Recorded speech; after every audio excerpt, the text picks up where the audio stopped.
Hi guys, welcome back to my channel. So today I'm going to be reading Narwhal, the Arctic Unicorn, Justin Anderson, illustrated by Joe Weaver. Okay, so we see here, with a crack in a creek, the frozen sea begins to melt. The ice splits apart and a new pathway forms. As winter comes to an end, a pod of narwhals begin a treacherous journey north. Along the way, they must find fish to eat, avoid a hungry polar bear, and navigate the maze of sea ice. With their sensitive tusks and clicking calls be enough to keep them safe and help them find their way to their summer resting grounds. Join geologist Justin Anderson and artist Joe Weaver as they reveal the mysteries of these amazing tooth-head whales and their Arctic home. So let's discover the Arctic home of narwhal whales. I really like the graphics. And we see the Arctic lights here. It's winters. It is winter in the Arctic. Ice crystals dance in the cold air, shimmering over a frozen sea. Suddenly, a shape explodes out of the water. First one, then another. So here we go. So this is the narwhal whale that's exploding out. And as you see the Arctic lights, it's nighttime. We see a lot of stars. It's a really beautiful view here. And there's some frozen masses, and then more and more shapes appear until there are hundreds of them. Narwhals are gathering at the edge of the ice. Their breath clouds the air like fog. They have spent the winter here, fishing far beneath the frozen ceiling. Narwhals are toothed whales related to killer whales and dolphins. They can reach 16 feet in length and weigh almost 4,200 pounds. That's about 4 times as heavy as a grand piano. Primarily, males grow the long tusk. Only 1 or 2 out of every 10 females have a tusk. This might mean narwhals use the tusk to display to female, like peacocks do with their tails. That's very interesting, isn't it? This old narwhal has survived close to 50 winters in these waters. He dives into the darkness, disturbing a huge flatfish. He gives chase, stirring up clouds of mud from the seabed. Narwhals can swim close to 5,800 feet deep to look for food, diving for 25 minutes on a single breath. Oh wow, that's a long time. The narwhal's remarkable tusk is packed with sensitive nerve endings that some scientists believe might help it to find fish in the darkness. Narwhals don't have any teeth besides their tusk, so they have to use their rubbery lips to suck in fish like a vacuum cleaner. That's interesting, right? So here we see so many narwhals here. The wind sweeps in from the south, warming the air. With a crack and a creak, the frozen sea begins to melt. The ice splits apart and a new pathway forms. See, there's a new pathway forming here. Now the narwhals must begin their epic journey north. They will swim for miles over several months to the place where they spend their summers. It's a journey with many dangers along the way. The old narwhal takes a final breath and swims into the maze of ice. His pod follows close behind, their long tusks spearing the wave. So here we see a lot of group of narwhals. A group of narwhals is called a pod. It has up to 20 members and can be all males, all females, or a mix of both. Sometimes many pods join up with hundreds of narwhals traveling together. The wind changes again, and the ice is pushed and pulled by the current. The maze of cracks begin to close and the narwhal's path narrows. They are finally trapped under a single hole in the ice. Each narwhal takes his turn to surface, grasping for air. So we see here polar bear, and we just read just a long time ago that they are thirsty. They're hungry for narwhal meat. So here, a polar bear smells their breath on the wind and stalks closer. It's hungry for narwhal meat. Like I said before, the old narwhal must act fast. This pod is in great danger, so they must be careful to not be hunted by the polar bear. Like us, narwhals need air to breathe, which they do through a blowhole in the top of their head. When the sea is covered with floating ice, it can be hard for narwhals to find a place to take a breath. Moving on to the next page. Which one last breath?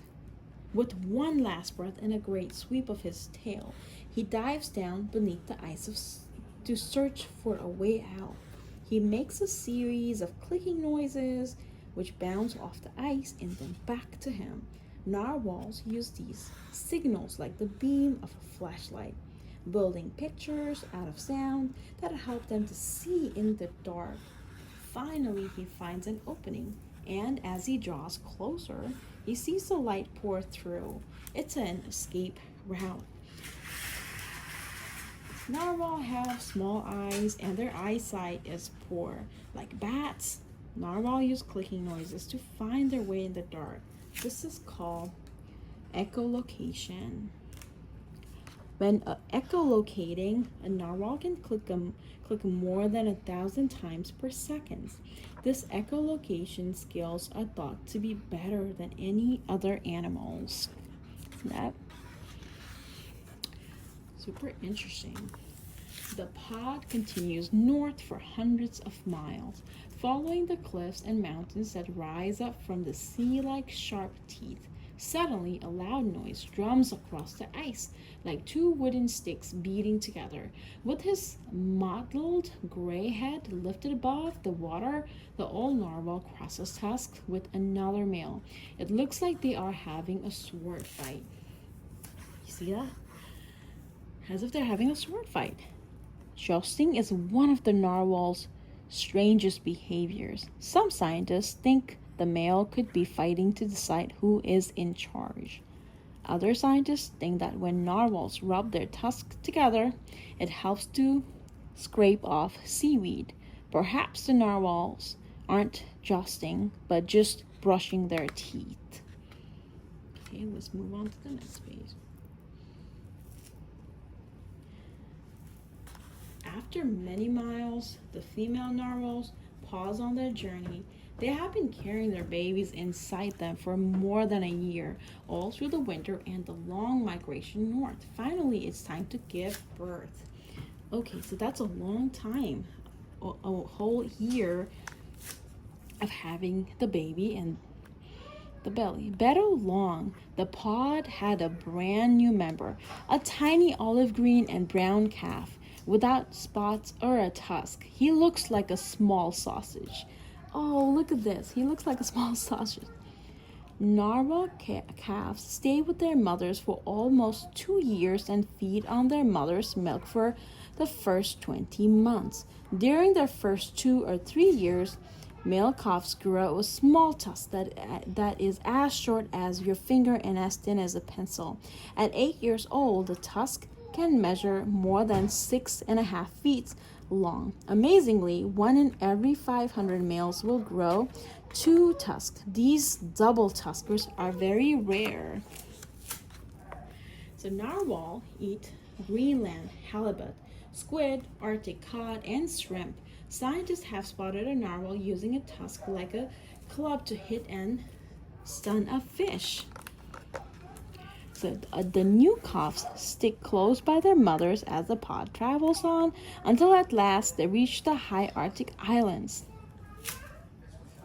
Narwhals eat Greenland halibut, squid, Arctic cod, and shrimp. Scientists have spotted a narwhal using a tusk like a club to hit and stun a fish. The new calves stick close by their mothers as the pod travels on until at last they reach the high Arctic islands. With the summer sun beaming down and the ice almost melted away, the sea is warm and full of new life. The bays are busy with other narwhals and belugas, the white whales of the Arctic. It's light all day and all night, and the pod can fish around the clock while the newborn calves grow fast on their mother's milk. Pure white beluga whales are relatives of the narwhal. They sometimes travel together, and recently a Norluga, half beluga and half narwhal, was discovered by scientists. It's interesting. But one morning, a forest of tall, dark fins breaks the surface of the water. Killer whales, these predators, have learned how to hunt the narwhals, listening to their calls to track them. The old narwhals guide his pod into the shallows where the bigger killer whales cannot follow. They must stay silent if they are to escape.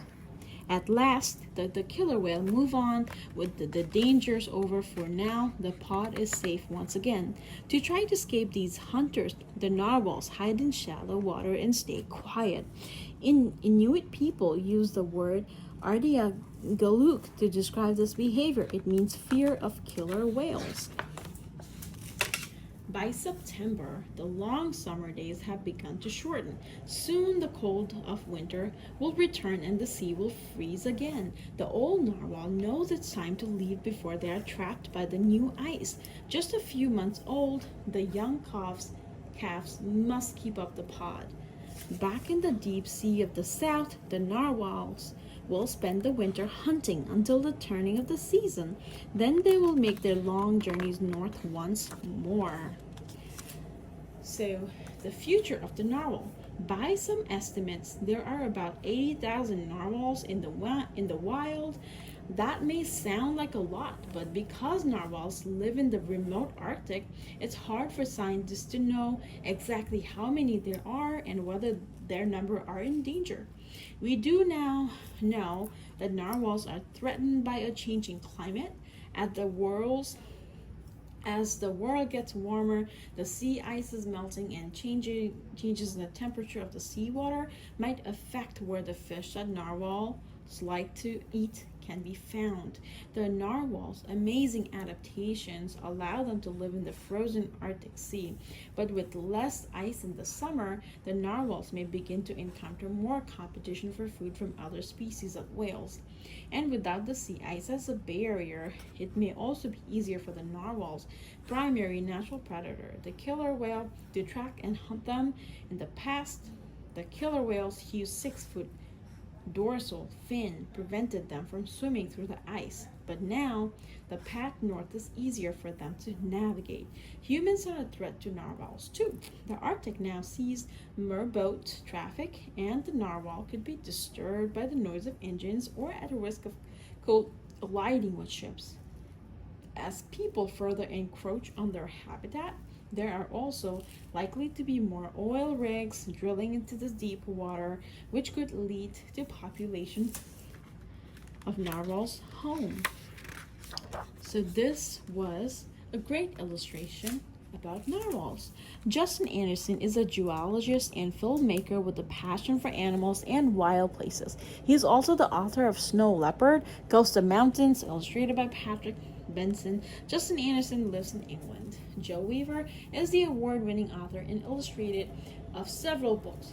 For young reader, she lives in Scotland. So this was a great illustration about narwhal, the Arctic unicorn. Justin Anderson and Jo Weaver did a great job. I hope you guys like it. So please don't forget to like, share, comment, and subscribe to my channel, and thanks for watching.